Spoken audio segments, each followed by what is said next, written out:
નમસ્કાર વિદ્યાર્થી મિત્રો, હું છું નિકુંજ કટેશિયા. આપનું સર્વોપરી સ્કૂલની યુટ્યુબ ચેનલમાં ફરી એક વખત હાર્દિક સ્વાગત છે. આપણે ગયા લેક્ચરમાં પાઠ 1ની ચર્ચા કરી હતી કે જેનું નામ છે ભારતનો વારસો. હવે પાઠ 1ની અંદર જે આપણે પહેલો પોઈન્ટ ભણ્યા હતા પાઠ 1માં, એમાં થોડીક ચર્ચા કરીએ તો એવું આપણે એમાં શીખ્યા હતા કે ભારતનો વારસો એટલે શું, એ સાથે સંસ્કૃતિનો અર્થ સમજાવવો કે સંસ્કૃતિ એટલે તો કે જીવન જીવવાની રીત.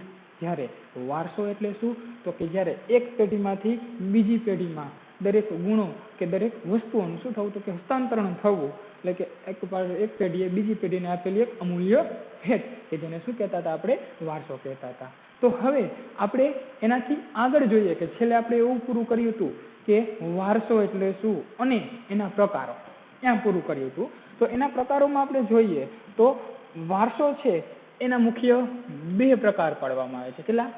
બે પ્રકાર પાડવામાં આવે છે. એક તો કે ભારતના પ્રાકૃતિક વારસો, બરોબર. પહેલો પ્રકાર શું પડે છે? ભારતનો પ્રાકૃતિક વારસો. જ્યારે એનો બીજો પ્રકાર પડે છે ભારતનો સાંસ્કૃતિક વારસો. બીજો પ્રકાર છે એનો ભારતનો સાંસ્કૃતિક વારસો.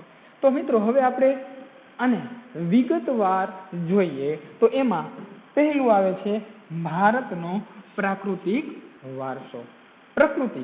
જો મિત્રો મેં તમને અગાઉ જ્યારે આપણે આ પ્રકાર જોયા હતા કે ભારતનો પ્રાકૃતિક વારસો અને ભારતનો સાંસ્કૃતિક વારસો, તો એ બંનેની અંદર મેં તમને જણાવેલું હતું કે પ્રાકૃતિક વારસો પણ કેને કહેવાય અને સાંસ્કૃતિક વારસો પણ કેને કહેવાય. હવે એને આપણે શું કરવાનું છે તો કે ઊંડાણપૂર્વકનો અભ્યાસ આપણે આની અંદર એનો કરવાનો છે. તો ઊંડાણપૂર્વકના અભ્યાસમાં આપણે જોઈએ તો પહેલું છે ભારતનો પ્રાકૃતિક વારસો. હવે પ્રાકૃતિક વારસો કેને કહેવાય? પ્રશ્ન છે કે ભારતનો પ્રાકૃતિક વારસો એટલે શું? તો કે ભારતનો પ્રાકૃતિક વારસો એટલે કેને કહેવાય તો કે પ્રકૃતિ, પર્યાવરણ અને માનવ જીવનની વચ્ચેના નિકટતમ સંબંધોનું પરિણામ એટલે આપણો શું કહેવામાં આવે છે? પ્રાકૃતિક વારસો. બરોબર મિત્રો?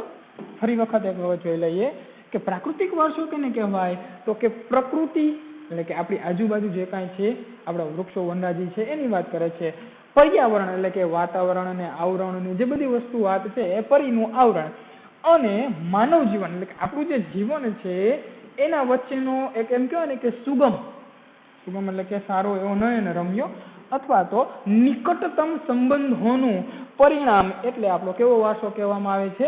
પ્રાકૃતિક વારસો કહેવામાં આવે છે. હવે આ પ્રાકૃતિક વારસો છે એ આપણને કેના તરફથી મળેલો છે તો કે કુદરતની ભેટ છે. એટલે કે પ્રાકૃતિક વારસો એ કેની ભેટ ગણવામાં આવે છે તો કે કુદરતની એક અમૂલ્ય ભેટ ગણવામાં આવે છે કે જેમની અંદર એટલે કે આ આપણો કયો વારસો હતો તો કે પ્રાકૃતિક વારસો. તો કે પ્રાકૃતિક વારસો છે એમની અંદર કેનો સમાવેશ થાય છે તો જોઈએ તો કે જેમાં ઊંચા પર્વતો છે, નદીઓ, ઝરણાઓ, એ સિવાય એની અંદર વાત કરીએ તો આગળ સાગરો, લાંબા દરિયા કિનારો, મેદાનો, ફળદ્રુપ મેદાનો, ખીણ પ્રદેશો, એ સિવાય એના રણ પ્રદેશોનો સમાવેશ છે આપણે કેની અંદર કરી શકીએ છીએ તો કે આપણે એમ કહેવાય છે કે કુદરતની જે ભેટ છે એટલે કે પ્રાકૃતિક વારસાની અંદર. એ સિવાય આપણે વાત કરીએ તો વૃક્ષો, વનસ્પતિ, જીવજંતુઓ, ઋતુઓ, પશુ ભૂમિ દ્રશ્યોનો સમાવેશ આપણે શેની અંદર કરીએ છીએ તો કે આપણા ભારતના આપણા પ્રાકૃતિક વારસાની અંદર એમનો સમાવેશ કરવામાં આવે છે. પ્રકૃતિના સંતાન કે જેને આપણે આહાર કે આપણે પ્રકૃતિના સંતાન છીએ કે જેને એટલે કે પ્રકૃતિ જે છે એને આપણું માનવ જીવન છે એના ઉપર નિર્ભર છે. તો કે પ્રકૃતિના સંતાનોને કે જેના દ્વારા શું મળી રહે છે તો કે આહાર મળી રહે છે, પાણી મળી રહે છે, શુદ્ધ વાયુ આપે છે. જો આપે છે ને આપણે બધું જો આહાર તરીકે તો કે ખોરાક આપણે જે વન્યજીવોમાંથી આપણે જ્યારે આદિમાનવ હતા ત્યારે એ જંગલોમાંથી જ મેળવતા હતા. હવે તો આપણે ખેતી કરીએ છીએ, એ પણ આપણું એક પ્રાકૃતિક પર્યાવરણ જ કહેવાય. પાણી પીવા માટે પાણી પણ આપે છે નદીઓ, ઝરણાઓ દ્વારા. શુદ્ધ વાયુ કે જે ઓક્સિજન સ્વરૂપે આપણે કહીએ છીએ આપણને, એ આપણે કેવું વૃક્ષો છે એ આપણને કાર્બન ડાયોક્સાઇડમાંથી ઓક્સિજન મેળવી આપે છે એટલે કે શુદ્ધ વાયુ. તેમજ નિવાસ સ્થાન એટલે કે રહેવા માટેની જગ્યા, જેમ કે આદિમાનવ છે ગુફામાં રહેતો હતો, વૃક્ષ વનરાજીનો ઉપયોગ કરતો હતો, આવા તેમજ નિવાસ જેવી લગભગ બધી જ પ્રકારની આવશ્યકતાઓ, એટલે કે એમ કહેવાય કે બધી જ, લગભગ નહીં, અહીંયા તો હું તો એમ પણ માનું છું કે સંપૂર્ણપણે, કે જો વન્ય જીવો ના હોય અથવા તો એમ કહીએ કે વનસ્પતિ જીવન ના હોય તો આપણું અસ્તિત્વ છે નહીં, આવું આંકલન પણ આપણે કરી શકીએ છીએ. એટલે કે એવું કહેવા માંગે છે આપણને કે આપણી દરેક પ્રકારની પ્રવૃત્તિઓ છે, એટલે કે લગભગ બધી જ પ્રકારની જે આવશ્યકતાઓ છે આપણને કેના ઉપરથી મળી રહે છે, તો કે આપણા પ્રાકૃતિક વારસા તરફથી આપણને આ બધી વસ્તુઓ છે એ મળી રહે છે. હવે પ્રકૃતિ સાથેનો વ્યવહાર, શ્રદ્ધાપૂર્વકના ઉદાહરણો આપણને મળે છે. એટલે કે આપણો જે પ્રકૃતિ સાથેનો જે વ્યવહાર છે એના શ્રદ્ધાપૂર્વકના જે એમ કહેવાય ને કે ઉદાહરણો છે, જેમાં આપણને એવું કહે છે કે પંચતંત્રની વાર્તાઓ, એટલે કે આપણો જે વ્યવહાર છે આપણી પ્રકૃતિ પ્રત્યેનો એ કેવો છે, તો કે એના માટે આપણને શું કહે છે, તો કે પંચતંત્રની જે વાર્તાઓ છે, તમે ઘણી વખત નાના હો ત્યારે સાંભળેલી હોય કે પંચતંત્રની વાર્તામાં તો કે મગર, કાચબો, એમાં પાણી એક નદી કિનારે તો એમ કહેવાય છે કે એક મગર હતો, એ પાણીમાં રહેતો હતો અને એની બાજુમાં એક ઝાડવું હતું, એક વાંદરો હતો કે જે વાંદરો શું કરતો હતો, તો કે એ ખાવા માટે થઈને જાંબુના ઝાડ ઉપર આવતો હતો. હવે મગર છે એ માંસાહારી પ્રાણી, એટલે એને તો શું હતું, એને એવી લાલચ હતી કે ભાઈ આ વાંદરો છે એને હું ખાઈ જાઉં. એટલે આવી પંચતંત્રની જે વાર્તાઓ છે એ વાર્તાઓની અંદર પણ આપણે એમ કહે છે આપણી પ્રકૃતિઓનો સમાવેશ કરેલો છે. એટલે એવું કહે છે કે ભાઈ આપણો જે શ્રદ્ધાપૂર્વકનો જે વ્યવહાર છે એ પંચતંત્રની વાર્તાઓ છે. પછી બૌદ્ધ ધર્મની જે જાતક કથાઓમાં પણ આપણે એને શું કરીએ છીએ, તો કે અપનાવીએ છીએ. એટલે કે બૌદ્ધ ધર્મની જે જાતક કથાઓમાં પણ આપણને શું મળી આવે છે, તો કે આ આપણને આપણા પ્રાકૃતિક વારસા વિશેના વ્યવહારો છે આપણે આની અંદર આપણે જોઈ શકીએ છીએ.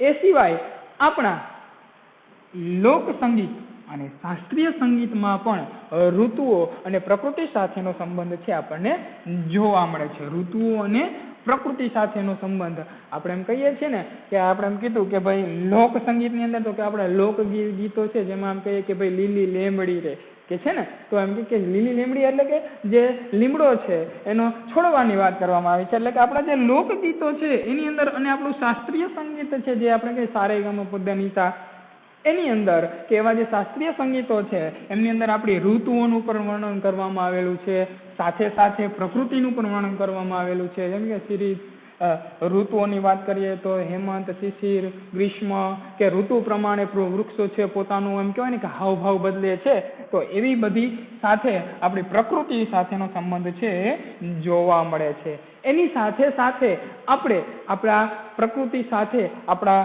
ગીતો, તહેવારો, કવિતાઓમાં પણ આપણે શું કરવામાં આવે છે, તો કે આપણા પ્રાકૃતિક વારસાઓનું આપણે શું કરવામાં આવે છે, નિરૂપણ. નિરૂપણ એટલે શું, તો કે આંકલન કરવું. બરોબર, નિરૂપણ એટલે શું, તો કે આંકલન કરવું. બરોબર, નિરૂપણ કરેલું જોવા મળે છે શેની અંદર, તો કે ગીતો, તહેવારો, કવિતાઓની અંદર પણ આપણે એનું નિરૂપણ છે એ જોતા હોઈએ છીએ.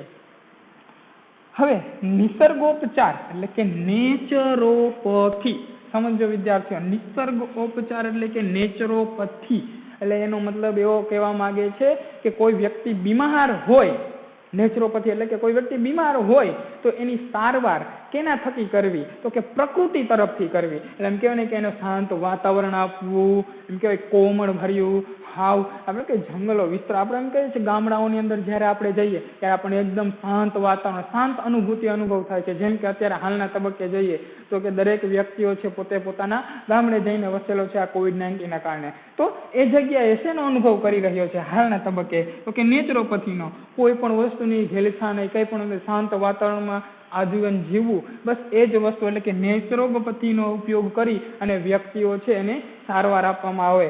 એ સિવાય આપણું આયુર્વેદિક શાસ્ત્ર એ પણ આપણા પ્રકૃતિ પર જ નિર્ભર રહેલું છે. યુનાની ચિકિત્સા એટલે કે યુનાન દેશની જે ચિકિત્સા પદ્ધતિ છે એમની વાત કરે છે. એ પદ્ધતિ એ પણ કેના ઉપર આધારિત છે, એ પ્રકૃતિ પર જ આધારિત જોવા મળે છે. ચાલો વિદ્યાર્થી મિત્રો, આ આપણે શેના વિશે વાત કરી, તો કે ભારતના પ્રાકૃતિક વારસા વિશે. હવે આની અંદર જે મુદ્દાઓ આવ્યા એને આપણે વિસ્તૃતપૂર્વક જોતા જઈએ. તો હવે એની અંદર પેલો મુદ્દો આવે છે ભૂમિ દ્રશ્ય. તો વિદ્યાર્થી મિત્રો એમાં પહેલો પોઈન્ટ છે ભૂમિ દ્રશ્યો, એની ચર્ચા કરીએ. તો કે ભૂમિ દ્રશ્ય છે એમાં શું કહેવા માંગે છે? તો કે ભૂમિ દ્વારા અનેક ભૂમિ દ્રશ્યનું સર્જન થયું છે. શું કહે છે કે ભારતીય સંસ્કૃતિની અંદર, ભારતના પ્રાકૃતિક વારસાની અંદર આપણને આ ભૂમિ દ્રશ્યો દ્વારા, એટલે કે ભૂમિ દ્વારા ઘણા બધા એવા દ્રશ્યોનું એમ કહેવાય ને કે સર્જન થયું છે. કેવા કેવા પ્રકારના? જેમ કે આપણને એક ઉદાહરણ આપે છે તો કે હિમાલયનો પર્વત. હિમાલયનો પર્વત, જેને અત્યારે તમે ખૂબ જ એમ કહેવાય કે ન્યૂઝમાં ચર્ચિત થયેલી બાબત છે કે એમ કહેવાય કે પંજાબના જાલંધરથી 200 કિલોમીટરનો જે વિસ્તાર છે, 200 કિલોમીટર દૂરથી એ પર્વત છે એ દેખાઈ રહ્યો છે, જે ખૂબ જ એક સારી બાબત કહેવાય એમ કે પ્રદૂષણ દૂર થવાના કારણે. એટલે કે આ હિમાલયનો જે પર્વત છે એના કારણે એ ખૂબ જ સારું એવું નયનરમ્ય દ્રશ્ય કહેવાય છે. એનું ઉદાહરણ કહેવાય તો કે ભૂમિ દ્રશ્યનું. તેમાં અનેક પ્રકારની ઉપયોગી એવી વનસ્પતિઓ પણ મળી આવે છે. હવે જો એક જ વસ્તુની અંદર પ્રાકૃતિક વારસાનો અંદર સમાવેશ થઈ જાય છે, કેવી રીતના? તો કે જો ભૂમિ દ્રશ્યમાં કીધું આપણને હિમાલયની પર્વત, તો કે હિમાલયનો પર્વત છે એ આપણને કેટલી કેટલી વસ્તુ મળે છે જોઈએ તો કે એના અંદરથી આપણને વનસ્પતિ, એ સિવાય ખનીજ મળી રહે. પછી અવનવા અહીંયા કણે આપણને શું જોવા મળે? પશુ પંખી જોવા મળે છે. એ સિવાય આપણને શું કહે છે?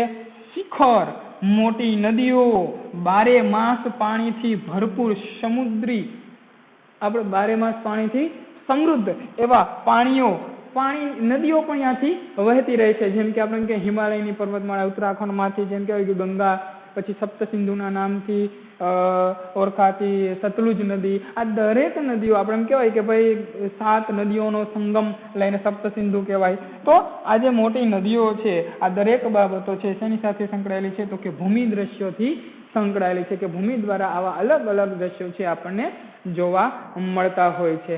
એ સિવાય તરાઈના જંગલો, હિમાલયમાં અમરનાથ, બદ્રીનાથ, કેદારનાથ જેવા યાત્રાધામો, આપણે કહીએ છીએ ને કે જો આ ભૂમિ દ્રશ્યનું જે ઉદાહરણ થયું કે હિમાલયની અંદર તરાઈના જે જંગલો, જો એક વસ્તુ સમજો, તરાઈના જંગલો. તરાઈના જંગલો એટલે કેવા જંગલો? તરાઈ એટલે એનો મતલબ કે જે વૃક્ષો છે, એટલે કે જે તટીય પ્રદેશ હોય. તરાઈના જંગલો એટલે કે ખીણ પ્રદેશ.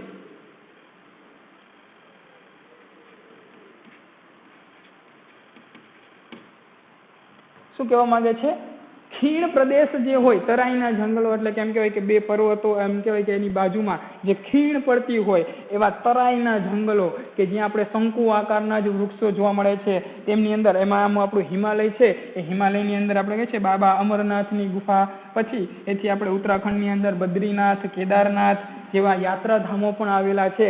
એ સિવાય આપણે નંદા દેવી જેવા શિખરો પણ આવેલા જોવા મળે છે. એ સિવાય આપણને અહીંયા શું જોવા મળે છે? તો કે નંદાદેવી જેવા શિખરો.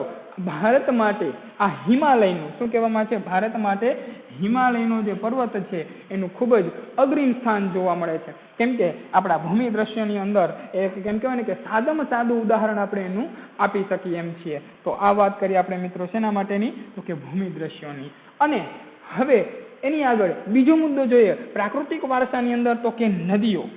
અહીંયા મિત્રો એક વસ્તુ છે ખૂબ જ સરસ મજાની છે અને એને યાદ રાખવા જેવી પણ છે. એક 2 માર્કનો આપણે આઈએમપી પ્રશ્ન આપણે કીધું છે ને કે આમાંથી 2 માર્કના પ્રશ્ન પૂછાય છે, તો એમાંનો એક સરસ મજાનો આ 2 માર્કનો આઈએમપી પ્રશ્ન છે. શું છે? નદીઓ. આપણે નદીઓને લોકમાતા શા માટે કહીએ છીએ? આવો એક પ્રશ્ન છે. તો એના પ્રશ્નના ઉદાહરણ સ્વરૂપે, એટલે કે આ જે પ્રશ્ન છે એનો જવાબ છે આપણે આ મુદ્દાઓ પરથી આપીશું. અને જો ખાસ મિત્રો એક વસ્તુ યાદ રાખવાની કે જેટલા માર્ક એટલા મુદ્દા. જેમ કે આપણે એમ કહીએ કે ભાઈ 2 માર્કનો પ્રશ્ન છે તો ઓછામાં ઓછા એને લગતા 4 મુદ્દા તો લખવાના જ. પણ ખાસ મિત્રો કે રિપીટ ન થવો જોઈએ. એક મુદ્દો બીજી વખત રિપીટ ન થવો જોઈએ. તો જોઈએ આપણે આગળ હવે નદીઓ. નદીઓને લોકમાતા શા માટે કહેવામાં આવે છે? તો કે નદીઓ છે એ પ્રાકૃતિક માર્ગ પૂરો પાડે છે. કે નદીઓ છે આપણને શું કરે છે? તો કે પ્રાકૃતિક માર્ગ પૂરો પાડવા માંગે છે. કે પ્રાચીન કાળથી નદીઓ છે એ માર્ગ પૂરો પાડતી રહી છે. ભારતીય સંસ્કૃતિ, આપણી ભારતની આ જે સંસ્કૃતિ છે એ સિંધુ અને રાવી નદી, સિંધુ અને રાવી નદીના કિનારે શું કરી છે તો કે પાલન અને પોષણ પામી છે. જો ખાસ મિત્રો એક મુદ્દો આપણે આ લખશું કે નદીઓ, ભારતની પ્રાચીન કાળથી નદીઓ છે એ પ્રાકૃતિક માર્ગ પૂરો પાડી રહી છે. એની સાથે ભારતીય સંસ્કૃતિ છે એ સિંધુ અને રાવી નદીના કિનારે શું કરી છે તો કે પાલન અને પોષણ પામી છે. પાલન પોષણ એટલે શું? તો કે એનું લાલન પાલન કરવું, એટલે કે શું કરવું તો કે જે પણ વસ્તુઓ જોતી હોય એને પૂરી પાડવી, અને પોષણ કરવું એટલે કે એને આર્થિક રીતે વૃદ્ધિ કરવી. જેમાં આપણે એમ કહીએ કે ભાઈ સિંધુ, ગંગા, યમુના, સરસ્વતી, નર્મદા, ગોદાવરી, કૃષ્ણા અને કાવેરી આ 7 નદીઓનો સંગમ આપણે કહીએ છીએ કે સપ્ત સિંધુનો પ્રદેશ આપણે કહે છે ભારત દેશ સપ્ત સિંધુના કિનારે વિકસેલી સંસ્કૃતિ છે. એટલે એમાંની આ 7 નદીઓની વાત કરે છે. એટલે કે આપણે કીધું કે ગંગા, યમુના, સરસ્વતી, નર્મદા, ગોદાવરી, કૃષ્ણા, કાવેરી આ જે નદીઓ છે એ નદીઓ એ ભારતીય લોકજીવન પર પ્રગાઢ અસર ઉપજાવે છે. જો ભારતીય લોકજીવન છે, આપણું ભારતનું જે લોકજીવન છે કેના ઉપર આધારિત છે તો કે ગંગા, યમુના, સરસ્વતીઓ, નર્મદા, ગોદાવરી, કૃષ્ણા અને કાવેરી આ જે 7 નદીઓ છે. કેમ તો કે આપણે એમ કહીએ છીએ કે ભાઈ આ નદીઓ છે એમાંની જે ઉત્તરમાં જે નદીઓ આવેલી છે એમાંની કઈ તો કે સિંધુ, યમુના, ગંગા, સરસ્વતી આવી જે નદીઓ છે આ નદીઓ આ કઈ તો કે ઉત્તરના ભારતમાં જે ઉત્તરમાં સ્થાન છે એ જગ્યા આવેલી છે. અને આ ઉત્તરની જે મેદાનો છે એ 12 માસ નદીઓ છે પાણીથી ભરપૂર હોય છે. કેમ તો કે એવું કહેવાય છે કે ભાઈ ચોમાસાની અંદર તો કે વરસાદનું પાણી મળી રહે છે, અને બીજું તો કે શિયાળામાં તો કે એમ કહેવાય કે એ નદીઓ છે ચોમાસાની જ વહેતી હોય છે. અને સાથે સાથે ઉનાળાની વાત કરીએ તો શિયાળામાં જે પડેલો બરફ છે એ જગ્યાએ ઉનાળામાં એ ઓગળે છે, અને ઉનાળામાં પણ એ નદીઓ છે શું કરે છે તો કે વહેતી હોય છે. એટલે એમ કહે છે કે ઉત્તરના જે મેદાનો છે એ પાણીથી સમૃદ્ધ જોવા મળે છે. કેમ તો કે આપણે આવી સરસ મજાની આ નદીઓ છે, અને એ જ કારણોસર ઉત્તરનું જે ભારત છે એમ કહેવાય કે લોક નદીઓની અને પ્રકૃતિની દ્રષ્ટિએ એમ કહેવાય ને કે સમૃદ્ધ ગણી શકીએ છીએ. પ્રગાઢ અસર કરવી, ખાસ મિત્રો પ્રગાઢ એટલે ખૂબ જ ઊંડાણપૂર્વકની અસર કરવી. એટલે એને શું કરવું તો કે પ્રગાઢ અસર ઉપજાવે છે. ઉપજાવી એટલે શું કરવું તો કે ઉદ્ભવે છે. હવે આપણે વાત કરીએ કે ભાઈ આ નદીઓ છે એ આપણને શું શું આપે છે, આપણને કઈ કઈ વસ્તુઓ પૂરી પાડે છે. તો એમાંની ઉદાહરણ આપીએ તો આપણને એવું કહે છે પીવાનું પાણી, વપરાશનું પાણી, સિંચાઈ, વીજળી, એ સિવાય સાથે સાથે ઘણી બધી વસ્તુઓ તો કે ખેતી, પછી જળમાર્ગ. આપણે મહત્વની જરૂરિયાતો છે આપણે કેના દ્વારા સંતોષીએ છીએ તો કે આપણે આ નદીઓ દ્વારા, નદીના પાણી દ્વારા છે એ આપણે પૂરી પાડતા હોઈએ છીએ. એ સિવાય મહત્વની જરૂરિયાતો સંતોષવામાં આપણે કીધું ને કે ભાઈ પીવાનું પાણી, વપરાશનું પાણી, સિંચાઈ, વીજળી, એ સિવાય જળમાર્ગો, ખેતી માટેનું પાણી, આવી મહત્વની જરૂરિયાતો સંતોષવા આ નદીઓનું સ્થાન ભારતમાં કેવું છે તો કે અગ્રીમ છે.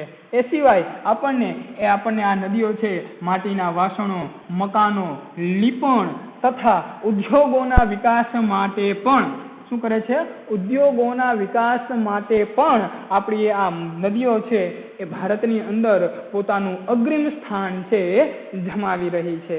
તો આ વાત કરે છે આપણને શેના માટે તો કે નદીઓની.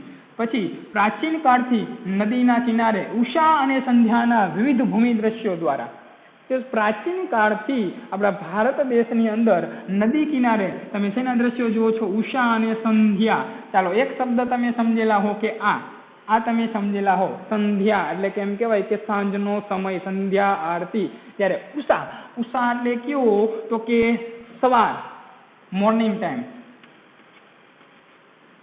સવારનો સમય જેને કહેવાય ને કે સૂરજ જે ઉગતો જ હોય પૂર્વમાં, એટલે કે ઉષા. આપણે જોઈએ છીએ ને કે પૂર્વમાં ભારત દેશમાં એમ કહેવાય કે પૂર્વમાં સૂરજ ઉગે છે, અને જ્યારે આપણે ગુજરાતમાં પશ્ચિમમાં સૂરજ છે એ આથમે છે. એટલે કે તમારે ઉષાનું દ્રશ્ય જોવું હોય તો કે પૂર્વના જે દેશો છે, અરુણાચલ પ્રદેશમાં તમે જાઓ તો ત્યાં તમને શું જોવા મળે છે તો કે સવારનું નયનરમ્ય દ્રશ્ય, સૂર્ય ઉગતો હોય એનું દ્રશ્ય જોવા મળે છે. જ્યારે સંધ્યા એટલે કે સૂરજ આથમતો હોય એનું દ્રશ્ય તમારે જોવું હોય તો આપણે ગુજરાતમાં ખુશ્બુ ગુજરાત કે એટલે એમ કહેવાય ને કે કચ્છની અંદર તમે જોવા જાઓ તો તમને છે ને તો કે સંધ્યાનું દ્રશ્ય જોવા મળે છે, કે જેના દ્વારા આ ભૂમિ દ્રશ્યો ભરપૂર સૌંદર્ય ભરપૂર સૌંદર્ય, કલાસૂજ અને કૌશલ્યના વિકાસ પણ આ પ્રકૃતિના જે ઉદાહરણો જોવા મળે છે આપણને. શું કહે છે? તો કે ભરપૂર સૌંદર્ય જોવા મળે છે, કલાસૂજ કે જે ચિત્રકારો છે એ પોતાના ચિત્રની અંદર આવા ઉષા અને સંધ્યાના નયનરમ્ય એવા દ્રશ્યો છે એ કંડારી અને પોતાની આવડતને શું કરે છે? તો કે વિકસાવી રહ્યા છે. તેથી આ દરેક બાબતો છે એ કેની સાથે સંકળાયેલી છે? તો કે આપણા ભારત દેશ સાથે સંકળાયેલી છે અને આપણી ભારતની આ જે નદીઓ છે એની સાથે સંકળાયેલી છે. એટલા માટે આપણે કહીએ છીએ આપણે ભારતની નદીઓને શું કરેલું છે? તો કે લોકમાતાનું બહુમાન છે આપેલું છે. તો મિત્રો ખાસ યાદ રાખશો કે આ 2 માર્કનો પ્રશ્ન છે. નદીઓ, આપણે નદીઓને લોકમાતાનું બહુમાન શા માટે આપેલું છે? તો એ 2 માર્કનો પ્રશ્ન છે. એના 4 મુદ્દા એ અવશ્ય લખવા.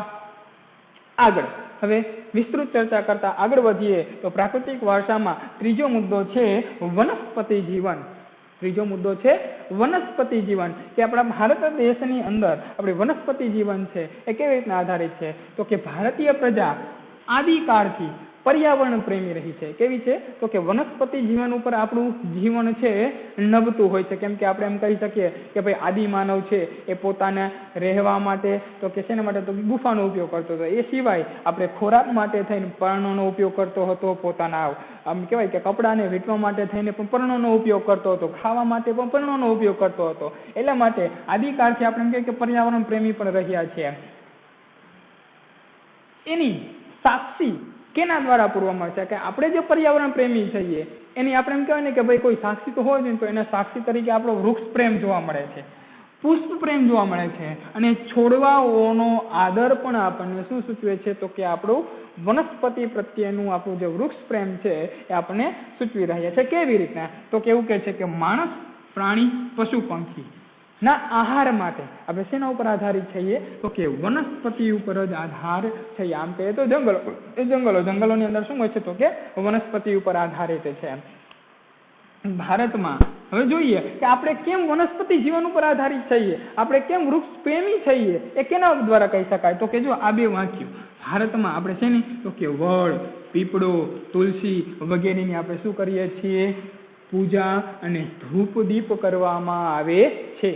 પૂજો છો ને, જો દરરોજ સવારમાં તમે શું કરો છો? તો કે સવારમાં ઉઠી અને સૂર્યનારાયણ ભગવાનના દર્શન કરી અને આપણે શું કરીએ છીએ?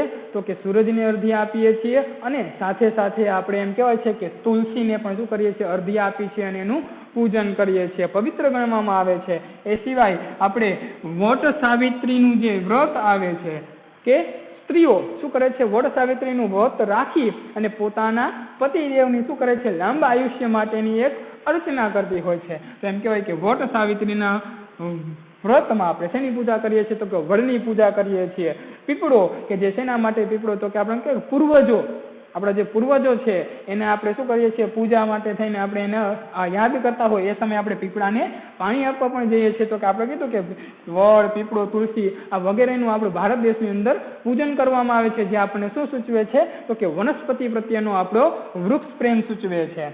એ સિવાય આપણને અનાજ, કઠોળ, તેલીબિયાના છોડ, એ સિવાય આજળ આપણે એમ કહીએ કે ભાઈ બીજું શું આપણને આપી રહ્યું છે? તો કે તુલસી સાથે આપણે અનાજ, કઠોળ, તેલીબિયા, ધન ધાન્યથી ભરપૂર એવા વનસ્પતિ સમૃદ્ધિ, વન સમૃદ્ધિના ભરેલા જંગલો અને ઔષધીય માટે ઉપયોગી પણ છે. આપણે શું કહી શકીએ છીએ? અનાજ, કઠોળ, તેલીબિયા. તેલીબિયા કેને કહેવાય? તો ખબર જ હોય તમને કે જેનું બી હોય એને તમે સફેદ કાગળ ઉપર ઘસો એટલે તેલનો ડાઘો થઈ જાય એટલે તેલીબિયા કહેવાય. એમ તો કે અનાજ, કઠોળ, તેલીબિયાના છોડ કે ધન ધાન્યથી ભરપૂર વન સમૃદ્ધિના ખેતરો જે છે, વન સમૃદ્ધિથી ભરેલા જંગલો અને ઔષધિઓ માટે આપણે આનો શેનો કરીએ છીએ? તો કે ઉપયોગ કરતા હોઈએ છીએ. સાથે ઔષધીય ઉપયોગ માટે જેમ કે કહીએ કે હરડે, બહેડા, કુંવારપાઠું, અરડુસી, લીમડો, તુલસીમાં પણ આપણે જો ઉપયોગ કરીએ છીએ. તેના માટે ઔષધિ તરીકે ઉપયોગ કરીએ છીએ. જ્યારે આપણે એમ કહીએ છીએ શરદી ઉધરસ જેવું થયું હોય ત્યારે આપણે શું કરીએ છીએ? તો કે તુલસીના પાન ખાતા હોય છે, જે તુરા હોય છે. તો લીમડો, અરડુસી વગેરે આપણે શેનો ઉપયોગ કરીએ છીએ? તો કે આપણે આપણા ઔષધીય ગુણો તરીકે ઉપયોગ કરીએ છીએ. તે સિવાય આપણને મોગરો, ગુલાબ, કમળ, ડમરો, ચંપો આવા ઘણા બધા પુષ્પો જે તમને તમારા પાઠ્યપુસ્તકની અંદર આગળ નામ આપેલા છે, આ બધા જ આપણને શું કરે છે? ખૂબ સુંદર, સુવાસિક અને નિરામય શબ્દ સાંભળજો. સુવાસિક એટલે ખુશ્બુદાર.